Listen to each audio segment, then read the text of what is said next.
Class 10th first terminal examination अगस्त 2024 के संस्कृत का ओरिजिनल क्वेश्चन पेपर देखेंगे, जिसमें 100% सही ऑब्जेक्टिव का उत्तर देखेंगे। यदि वीडियो पर पहली बार है तो चैनल को सब्सक्राइब कर लीजिए और अपने दोस्तों को भी शेयर कीजिए। चलिए देखते हैं क्वेश्चन नंबर 1 का आंसर। देखिए क्वेश्चन नंबर 1 में दिया हुआ है, कुल 25 ऑब्जेक्टिव आपको इसमें से बनाने हैं। क्वेश्चन नंबर 1 में दिया हुआ है कि स्वामी दयानंद का जन्म किस वर्ष हुआ, तो इसका सही उत्तर होगा ऑप्शन नंबर सी 1824 में। स्वामी दयानंद का जन्म कब हुआ था? 1824 में।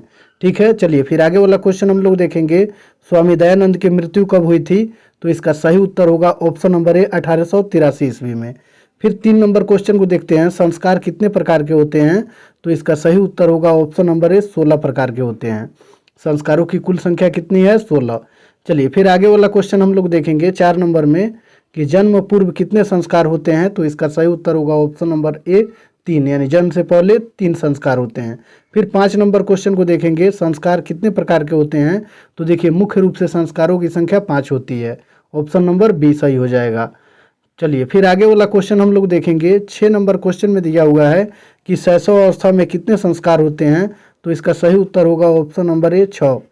फिर 7 नंबर क्वेश्चन में देखेंगे, लाजाहोम किस संस्कार के अंतर्गत आता है, तो इसका सही उत्तर होगा ऑप्शन नंबर बी, विवाह संस्कार। चलिए फिर आगे वाला क्वेश्चन हम लोग देखेंगे, 8 नंबर क्वेश्चन में दिया हुआ है कि भारत महिमा पाठ का प्रथम श्लोक कहाँ से लिया गया है, तो इसका सही उत्तर होगा ऑप्शन नंबर बी, विष्णु पुराण से। ठीक है, चलिए फिर 9 नंबर क्वेश्चन को देखेंगे, अथर्ववेद में कितने ऋषिकाओं का वर्णन है, तो इसका सही उत्तर होगा ऑप्शन नंबर ए 5। अथर्ववेद में कुल कितनी? 5 ऋषिकाओं का वर्णन है। चलिए 10 नंबर क्वेश्चन में दिया हुआ है कि सभी ऋषिकाओं का वर्णन किस वेद में है, तो इसका सही उत्तर होगा ऑप्शन नंबर ए ऋग्वेद में। कुल 24 ऋषिकाओं का वर्णन किया गया है। ठीक है, चलिए फिर 11 नंबर क्वेश्चन को देखेंगे, मैत्रेयी की क्वेश्चन को हम लोग देखेंगे, मैत्रेयी की चर्चा किस उपनिषद में की गई है, तो इसका सही उत्तर होगा option number A Brihadaranyaka Upanishad. चलिए फिर 12 नंबर क्वेश्चन को हम लोग देखेंगे, 12 नंबर क्वेश्चन में दिया हुआ है कि विद्यापति किस भाषा के कवि हैं, तो इसका सही उत्तर क्या होगा? Option number B, Maithili. चलिए 13 नंबर क्वेश्चन में है कि अलस कथा पाठ में कितने पुरुष होकर आपस में बात कर रहे थे, तो इसका सही उत्तर ऑप्शन नंबर बी 4 हो जाएगा। फिर 14 नंबर क्वेश्चन में हम लोग देखेंगे, 14 नंबर क्वेश्चन में दिया हुआ है कि वीरेश्वर कौन थे, तो इसका सही उत्तर होगा ऑप्शन नंबर सी, मंत्री। वीरेश्वर मंत्री थे। फिर 15 नंबर क्वेश्चन को देखेंगे, नीतिकार आलस्य को किसके समान मानते हैं, तो इसका सही उत्तर होगा ऑप्शन नंबर ए रिपु, यानी शत्रु। रिपु का मतलब क्या होता है? शत्रु के समान मानते हैं। फिर 16 नंबर क्वेश्चन को हम लोग देखेंगे, 16 नंबर क्वेश्चन में है कि मैथिली के अलावा किस भाषा में विद्यापति का स्वामित्व था, तो इसका सही उत्तर ऑप्शन नंबर सी, संस्कृत होगा।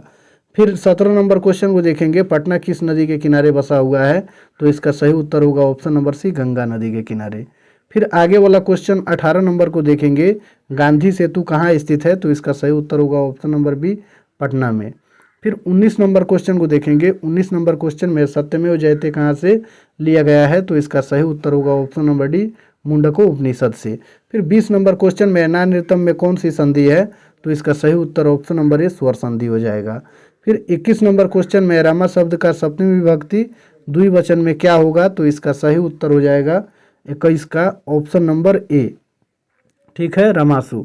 चलिए फिर आगे वाला क्वेश्चन हम लोग देखेंगे, 22 नंबर क्वेश्चन में है कि पृक्षंतु किस लकार का रूप है, तो इसका सही उत्तर ऑप्शन नंबर डी हो जाएगा, लट। 22 नंबर क्वेश्चन का सही आंसर क्या हो जाएगा? Option number D. चलिए 23 नंबर क्वेश्चन में है, ज्ञास्यपंती पद का पुरुष और वचन निम्न में से कौन है, तो इसका सही उत्तर हो जाएगा 23 का ऑप्शन नंबर सी, प्रथम पुरुष बहुवचन। चलिए फिर 24 नंबर क्वेश्चन को हम लोग देखेंगे, 24 नंबर क्वेश्चन में है, वागीसा का संधि विच्छेद क्या होगा, तो इसका सही उत्तर हो जाएगा ऑप्शन नंबर बी, वाकजोड़ ईसा। 25 नंबर क्वेश्चन को देखेंगे, जगन्नाथ का संधि विच्छेद निम्न में से कौन सा होगा, तो इसका सही उत्तर हो जाएगा ऑप्शन नंबर सी, जगत जोड़ नाथ। चलिए 26 नंबर क्वेश्चन में है, पठितवंती में कौन सा प्रत्यय है, तो इसका सही उत्तर ऑप्शन नंबर बी, कत्वंतु हो जाएगा। ठीक है, चलिए 27 नंबर क्वेश्चन में है कि स्त्री प्रत्ययों की कुल संख्या कितनी है, तो इसका सही उत्तर ऑप्शन नंबर सी 8 हो जाएगा। 28 नंबर क्वेश्चन में संस्कृत में कुल कितने कारक हैं, तो इसका सही उत्तर ऑप्शन नंबर सी 6 हो जाएगा। हिंदी में कारकों की संख्या 8 होती है और संस्कृत में कितने कारक होते हैं? 6 कारक होते हैं। चलिए फिर आगे वाला क्वेश्चन हम लोग देखेंगे, 29 नंबर क्वेश्चन में है यक्षतक पद का धातु क्या है, तो इसका सही उत्तर होगा ऑप्शन नंबर 30 नंबर क्वेश्चन को देखेंगे, विप्राय गाम ददाती में रेखांकित पद में कौन सी विभक्ति है, तो देखिए विप्राय में रेखांकित लगा हुआ है, तो इसका सही उत्तर ऑप्शन नंबर ए चतुर्थी विभक्ति हो जाएगी।